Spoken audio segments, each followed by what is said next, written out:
sir. Nigel, how are you? Very well. Can I just ask you a quick question? You can try. You pride yourself on being an ordinary man in touch with the people, but are you in fact a kept man?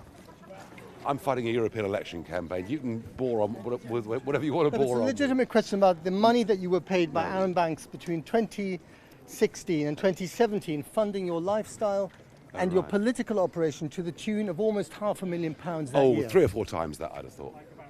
So £13,000 for the house in Chelsea paid for by Aaron Banks? True or not true? So is there a European election next week? Yeah, we'll ask about that Good. in a minute. Good. But can we just talk about the money? Can No, we you talk won't. about the money for a second? No, not really. So £5,000 for the bodyguard and driver a month?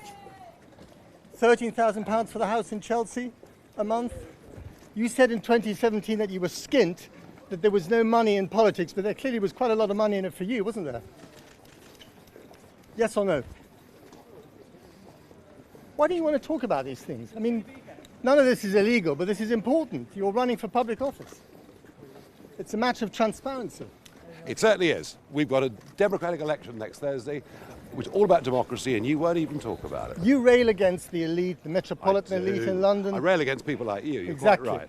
And yet you're living the lifestyle of the elite, or you were, What? financed by very rich friends. Terrible, isn't it? No comment on this? None at all. Nigel, who's paying for all this now? Is Aaron Banks still paying for some of it? Who's paying for all this now, Nigel?